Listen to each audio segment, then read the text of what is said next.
Right. ఇప్పుడు ఎవరు అవునన్నా కాదన్నా తెలుగుదేశం పార్టీ భవిష్యత్తుకు కేర్ ఆఫ్ అడ్రస్ రాష్ట్ర మంత్రి నారా లోకేష్. ఇప్పుడు రేపు ఆయన ఎలా దీన్ని ట్యాకిల్ చేస్తారనేది ఇప్పుడు ఇష్యూ. ఎందుకంటే మీరు అన్నట్టుగా కొత్త వాళ్ళు వస్తున్నారు. ఎన్టీ రామారావు ఆయన అధ్యక్షుడిగా ముఖ్యమంత్రిగా ఉన్నప్పుడు చంద్రబాబు నాయుడు గారు 30 సంవత్సరాలు అధ్యక్షుడిగా కంప్లీట్ చేసుకున్న ఈ పరిస్థితుల్లో అప్పుడు పార్టీకి పూర్తిగా కమిటెడ్గా ఉండే నేతలే ఉండేవాళ్ళు. ఏ జిల్లాకి వెళ్ళినా ఇప్పుడు కూడా ఆ ఫ్యామిలీస్ టీడీపీకి ఇప్పటికి వాళ్ళే ఉన్న వాతావరణం శ్రీకాకుళం నుంచి మన చిత్తూరు వరకు చూసుకుంటే. కానీ మీరు ఇందాక అన్నట్టు 87 మందిలో సడన్గా వచ్చిన వాళ్ళు, వ్యాపారస్తులు ఉన్నారు, విద్యావేత్తలు ఉన్నారు, అవకాశం దక్కించుకున్న వాళ్ళు, వీళ్ళందరూ ఉన్నారు. వీళ్ళని ఇలాంటి వాళ్ళు వ్యవహరిస్తున్న తీరు బట్టి ఇప్పుడు ఎలా డీల్ చేయటం అనేది లోకేష్కి ఆయన కూడా ఒక బిగ్ టాస్కే. మీ అంచనా ఏంటి, ఆయన ఎట్లా డీల్ చేయగలరని? ఇప్పుడు ఉదాహరణకి ఈ రోజు క్రమశిక్షణ సంఘం ముందుకు రాబోతున్న తిరువూరు ఇష్యూ ఉంది. అవును, కొలుకుపూడి శ్రీనివాస్ గారు ఆయన తెలుగుదేశం పార్టీ అభ్యర్థిత్వం ఖరారవడానికి కొద్ది కాలం ముందే ఆయన తెలుగుదేశం పార్టీలో జాయిన్ అయ్యారు. ఆయన ప్రజా జీవితంలో ఉన్నారు, ఉద్యమ నేపథ్యం ఉంది. కానీ తెలుగుదేశం పార్టీ తోటి వ్యక్తిగతంగా ఆయనకు అనుబంధం చాలా కొద్ది రోజులే. కరెక్ట్ ఎన్నికలకు ముందే తెలుగుదేశం పార్టీ సభ్యత్వం తీసుకోవడం జరిగింది. ఆయనకు అవకాశం దక్కింది. అలాగే కేశినేని చిన్ని గారు వాళ్ళ కుటుంబానికి రాజకీయంగా సుదీర్ఘ అంటే అక్కడ రాజకీయాలతో పరిచయం ఉన్నా కూడా ఆయన కూడా క్రియాశీలకంగా తెలుగుదేశం పార్టీ రాజకీయాల్లో ఇన్వాల్వ్ అవడం అనేది ఎన్నికలకు ఒక 2 సంవత్సరాలు 2.5 సంవత్సరాల ముందు నుంచి క్రియాశీలక రాజకీయాల్లో యాక్టివ్గా ఉంటున్నారు. చాలా ఎఫర్ట్ చేశారు, అందులో ఎటువంటి డిస్ప్యూట్ లేదు.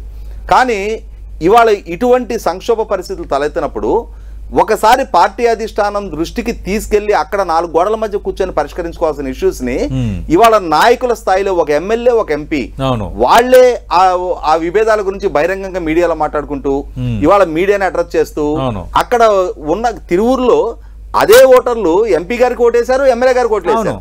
ఇవాళ ఆ క్యాడర్ మధ్య ఒక రకమైన కన్ఫ్యూజన్ క్రియేట్ అవుతా ఉంది.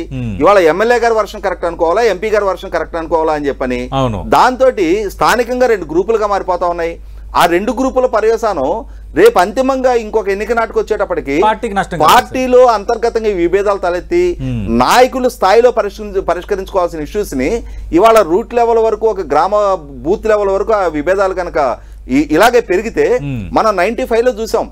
కొంతమంది ఎన్టీ రామారావు గారితో, లక్ష్మీపార్వతితో కొంతమంది టీడీపీ క్యాడర్ వెళ్ళారు. అలా వెళ్ళిన వాళ్ళు మళ్ళీ ఎన్టీ రామారావు గారు 96 జనవరి 18 వారు చనిపోయిన తర్వాత గోరంట్ల బుచ్చి సోదరు గారు, పరిటాల రవి గారు లాంటి వాళ్ళందరూ చాలా మంది మళ్ళీ తెలుగుదేశం పార్టీలోకి వచ్చారు. కానీ దేవినేని నెహ్రూ గారు, ఇంద్రారెడ్డి గారు లాంటి వాళ్ళు అలా దూరంగా ఉండిపోయారు. దాని ఇంపాక్ట్ ఆ నియోజకవర్గాల్లో కొంత ప్రభావం చూపించింది వాస్తవం. రైట్. కాబట్టి ఏంటంటే ఇప్పుడు మాకినేని పెదరతి గారి, డాక్టర్ మాకినేని పెదరతి గారు లాంటి వాళ్ళు ఆ తర్వాత 96 పార్లమెంట్ ఎలక్షన్స్ లో ఆ పార్టీ నుంచి పోటీ చేశారు. అక్కడ అంటే సుదీర్ఘకాలం తెలుగుదేశం పార్టీలో నెగ్గిన నాయకులు వేరే పార్టీ నుంచి పోటీ చేస్తున్నప్పుడు క్యాడర్ లో కూడా కన్ఫ్యూజన్ అరైజ్ అవుద్ది.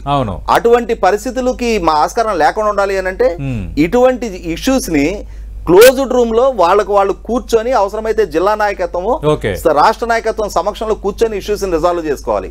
అంతేగాని వీధి పోరాటాల్లాగా వీధికెక్కి సోషల్ మీడియా వేదికగా నేను కరెక్టు అని చెప్పని వాదోపాదాలు ఆడుకుంటా వాళ్ళు తప్పు వీళ్ళు తప్పు అని చెప్పని ఒకనొకరు బ్లేమ్ చేసుకుంటా ఉంటే అంతిమంగా పార్టీ ప్రతిష్టను బదారకీడుస్తా ఉన్నారు.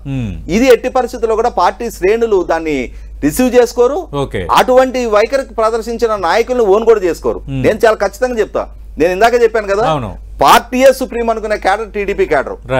తాత్కాలికంగా అవసరాలు రీచ్ ఎన్నికలకు ముందు వచ్చే కొద్ది మంది ఉంటే ఉండొచ్చు, వాళ్ళకి పార్టీ సిద్ధాంతంతో సంబంధం లేదు. వాళ్ళ వల్ల 40 సంవత్సరాలు ఈ పార్టీ కొనసాగటంలా 40 సంవత్సరాలుగా ఈ పార్టీని కాపాడుకుంటున్న క్యాడర్ మనోభావాల్ని గుర్తించి గౌరవించి దానికి తదనుగుణంగా నడుచుకుంటే ఆ నాయకులకు కూడా సుదీర్ఘ రాజకీయ భవిష్యత్తు ఉంటది. కాబట్టి ఇక్కడ లోకేష్ గారు అయినా సరే ఈ విషయాన్ని లోకేష్ గారి ప్రస్తావన ఎందుకు తెచ్చానంటే ఆయన కొన్ని ఇంట్రెస్ట్లు తీసుకున్నారు. ఒకటి ఇన్సూరెన్స్, 2 టీడీపీ క్యాడరు వాళ్ళ పిల్లలకి స్టడీస్, అప్పటి నుంచి కంటిన్యూ అవుతున్న ఎన్టీఆర్ స్కూల్స్ వాటిని కొంచెం సర్వాంగసుందరంగా తీర్చడం, మళ్ళీ అవకాశాలు కల్పించడం, ఇవన్నీ కొన్ని ఇనిషియేటివ్స్ తీసుకున్నారు పార్టీ పరంగా. ఇది పార్టీకి నష్టం కలిగిస్తున్నదే, నష్టం చేస్తుంది పార్టీ నేతలే.